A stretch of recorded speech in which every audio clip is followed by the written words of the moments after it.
మహాగణుడువు మహోన్నతుడువు సర్వోన్నతుడువైన మా ప్రియ పరలోకపు తండ్రి, మీ ఘనమైన శ్రేష్టమైన నామాన్ని బట్టి వేలాది వందనాలు చెల్లిస్తూ ఉన్నాం. ప్రతిదినం మీ రీతిగా మీ పాదాల చెంత చేరి శ్రేష్టమైన మాటలు ధ్యానించడానికి మీకు ఇచ్చిన కృపను బట్టి వందనాలు. మీ కృపలో బలపరిచి ఆశీర్వదించి దర్శించమని అడుగుతున్నాం. అయ్యా, వాక్యం వింటున్న బిడ్డలందరినీ దీవించి బలపరచండి, ఆశీర్వదించండి, ఆరోగ్యంతో నింపండి. కాంపిటేటివ్ ఎగ్జామ్స్ రాసిన బిడ్డలు, మంచి ఉద్యోగాల బిడ్డలు ఉంచండి. దూర ప్రాంతాల ఉద్యోగాలు చేస్తున్న బిడ్డలు వారిని దీవించి బలపరచండి, ఆరోగ్యాలతో నింపండి. ప్రభా, విదేశాలను మా బిడ్డల కోసం ప్రార్థిస్తున్నాం. మీ కృపనివ్వండి, డ్యూటీల్లో మీకు ఆపదలు ఇవ్వండి, భద్రత ఇవ్వండి, ఆరోగ్యంతో నింపని అడుగుతున్నాం. హాస్టల్ నుండి చదువుతున్న బిడ్డలు చక్కని ఆపదలు, ఆరోగ్యము, దీవెన, సమాధానం ఇవ్వండి. డైలీ సర్వీస్ చేస్తూ చదువుతున్నారు బిడ్డలు, వారిని కూడా దీవించి బలపరచండి, చక్కని కృపనివ్వండి. ప్రయాణాల్లో మీకు ఆపదలు ఇచ్చి నడిపించమని. అలాగే ప్రభునైనా అనారోగ్యమైన వారికి ఆరోగ్యం తెచ్చి, శక్తి తెచ్చి, బలం తెచ్చండి.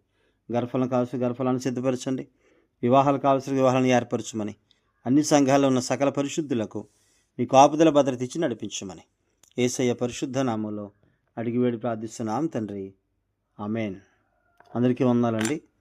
నిన్న మనం జకర్యా పాడిన పాట, మొన్న మనం మరియ పాడిన పాట చూసాం. ఈరోజు దూతలు పాడిన పాట మనం ధ్యానం చేద్దామండి. లూకాసు సువార్త 2వ అధ్యాయంలో 10 నుండి 14 వరకు ఉన్న సంఘటన కనుక మనం జాగ్రత్తగా గమనిస్తే, దూత మాట్లాడుతున్నారు. భయపడకుడి, ఇదిగో ప్రజలందరికీ కలుగుబో మహా సంతోషకరమైన సువర్తమానము నేను మీకు తెలియజేయుచున్నాను. దావీదు పట్టణమందు నేడు రక్షకుడు మీ కొరకు పుట్టి ఉన్నాడు. ఈయన ప్రభు అయిన క్రీస్తు.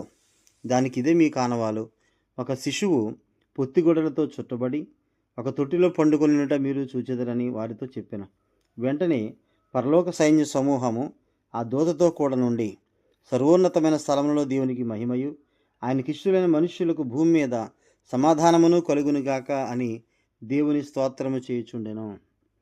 అంటే దూతలు కూడా సంతోషముతో అక్కడ దేవుణ్ణి స్తుతించి ఆరాధించి పాడినట్టుగా మనం చూస్తూ ఉన్నాం. ఇది మహా సంతోషకరమైన సువర్తమానము. సంతోషం వచ్చినప్పుడు కీర్తనలు పాడవలను అనుంది. పాటలు పాడుతూ ఉంటారు. అలాగే ఇక్కడ దూతలు కూడా వారు పాటలు పాడుతూ ఉన్నారు. ఈ లూకాసు సువార్త 2వ అధ్యాయంలో ఉన్న 10 నుండి 14 వరకు ఉన్న దూతలు పాడిన ఈ పాటని సంతోష కీర్తన అని మనం పిలవచ్చండి. సంతోష కీర్తన.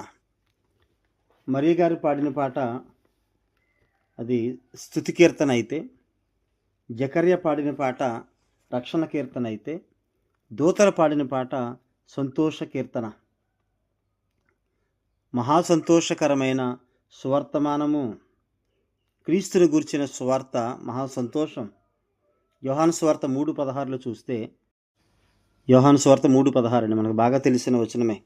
దేవుడు లోకమును ఎంతో ప్రేమించెను కాగా ఆయన తన అద్వితీయ కుమారునిగా పుట్టిన వాని యందు విశ్వాసముంచి ప్రతివాడును నశింపక నిత్యజీవం పొందినట్లు ఆయనను అనుగ్రహించెను. ఈ రక్షణ ఎవరికి? విశ్వసించిన వారికి అందరికీ ఈ రక్షణ భాగ్యం, ఈ సువార్త, ఈ సంతోషము, సంతోషకరమైన సువార్తమానం ఇవన్నీ కూడా. అలాగే ఈ దూతలు పాడిన ఈ పాట మనం యెషయా గ్రంథం 9వ అధ్యాయంలో 6-7 వచనాల్లో చూస్తే, యెషయా గ్రంథం 9వ అధ్యాయం 6-7 వచనాలు. ఎలాగనగా మనకు శిశువు పుట్టెను, మన కుమారుడు గ్రహింపబడను, ఆయన భుజం మీద రాజ్యభారం ఉండెను, ఆశ్చర్యకరుడు, ఆలోచనకర్త, బలవంతుడైన దేవుడు, నిత్యుడగు తండ్రి, సమాధానకర్తకి అధిపతి అని అతనికి పేరు పెట్టబడను. ఇది మొదలుకొని మితి లేకుండా దానికి వృద్ధియు క్షేమం కలుగునట్లు సర్వకాలము దావీదు సింహాసనమును రాజ్యమును నియమించును. న్యాయం వలనను నీతి వలనను రాజ్యమును స్థిరపరచుటకు అతడు సింహాసనాసీనుడై రాజ్య పరిపాలన చేయను. సైన్యములకు అధిపతి యెహోవా ఆసక్తి కలిగి దీన్ని నెరవేర్చును.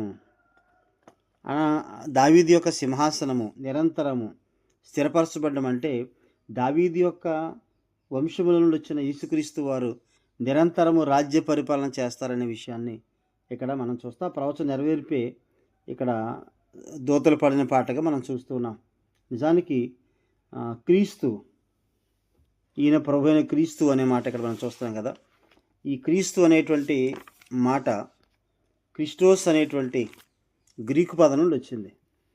క్రిస్టోస్ అనే గ్రీకు పదానికి హీబ్రూ దాంట్లో సమానార్థం మెషియాక్ లేదా మెస్సయా అనే పదాలకి సమానం.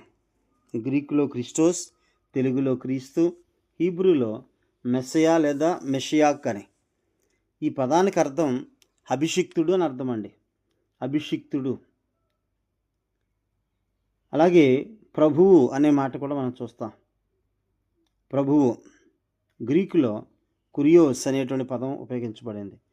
గ్రీకులో కురియోస్ లౌకిక పరిపాలకులకు వర్తిస్తుంది.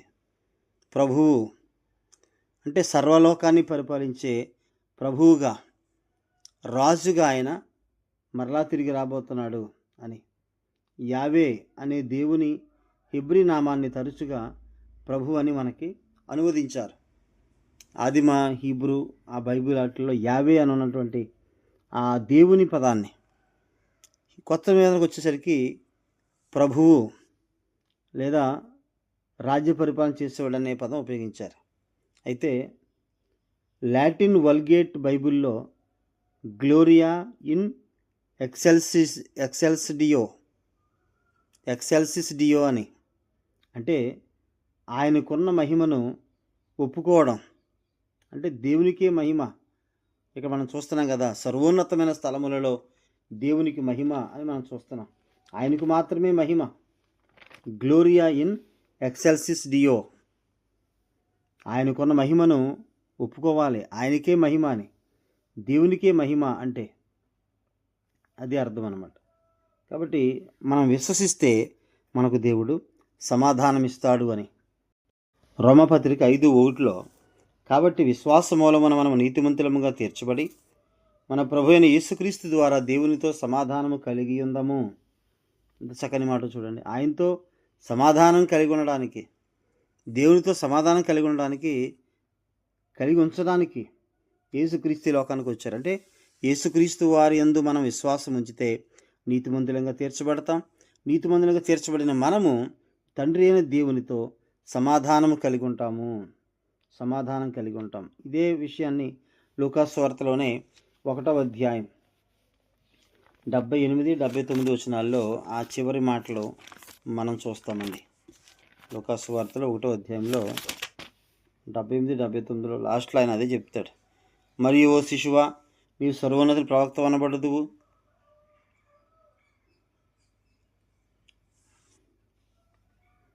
మన దేవుని మహావాత్సల్యమును బట్టి వారి పాపములను క్షమించడం వలన తన ప్రజలకు రక్షణ జ్ఞానమైన అనుగ్రహించినట్లు ఆయన మార్గమును సిద్ధపరచుటకు నీవు ప్రభువునకు ముందుగా నడుతువు. మన పాదములను సమాధాన మార్గములోనికి నడిపించినట్లు చీకట్లోని మరణఛాయలో కూర్చుండి వారికి వెలిగించుటకై ఆ మహావాత్సల్యమును బట్టి పైనుండి ఆయన మనకు అరుణోదయ దర్శనం అనుగ్రహించిన. పైనుండి ఆ మహావాత్సల్యము, ప్రేమను బట్టి, కృపను బట్టి పైనుండి ఆయన మన కొరకు అరుణోదయం అనుగ్రహించాడు. ఆయనే మనకు దిగి వచ్చాడు అని.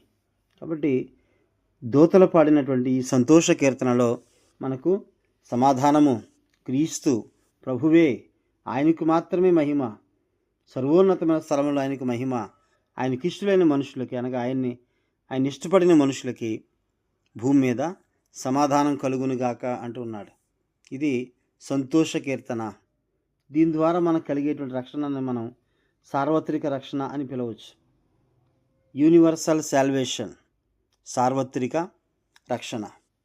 అంటే దూతలు దేవుణ్ణి స్తోత్రము చేయడం అనేది మనం చూస్తాం. దేవునికి మహిమ కలిగేలా దూతలైనా మనమైనా ఎవరమైనా కూడా దేవునికి మాత్రమే మహిమ కలిగేటువంటి పరిస్థితుల్లో ఆయన్ని స్తుతించాలి, ఆరాధించాలి, ఆయన మహిమపరచాలి.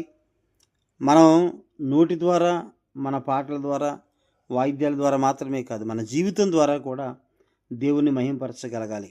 మన జీవితంలో దేవుని యొక్క లక్షణాలు పుణిగిపుచ్చుకొని దేవుని యొక్క ప్రేమను కలిగి ఉంటే ఖచ్చితంగా ఆ ప్రేమను బట్టి, దేవుని లక్షణాలను బట్టి మనం ఖచ్చితంగా ఆయనకు సమాధానంగా మనం జీవించగలుగుతాం. ఆయన బిడ్డలుగా మనం ఈ లోకంలో జీవించగలుగుతాం. కాబట్టి అటువంటి రక్షణ భాగ్యాన్ని దేవుడు మనకు అనుగ్రహించారు. అంటే దేవుని యొక్క స్వరూపంగా కూర్చబడిన మనం ఆయనకు బిడ్డలుగా మనం జీవించాలని దేవుడు కోరుతూ ఉన్నాడు. అలాగే ఆయనకు మహిమకరమైన జీవితాన్ని మనం జీవిస్తే దేవునికి మహిమ అనే విషయాన్ని అక్కడ మనం చూస్తున్నాం. కాబట్టి ఆయన రాకడలో అటువంటి మహిమని దేవుడు మనకిచ్చి ఆయన బిడ్డలుగా చేసుకోబోతూ ఉన్నాడు. పేతురు మొదటి పత్రికలో ఆ మాటలు చూడొచ్చండి. ఆయన వచ్చేటప్పటికి మనకి మెప్పు, మహిమ, ఘనత కలగడానికి కారణం అవుద్దని. అటువంటి విశ్వాసాన్ని కలిగి, సమాధానం కలిగి దేవుల్లో ముందు కొనసాగుదాం.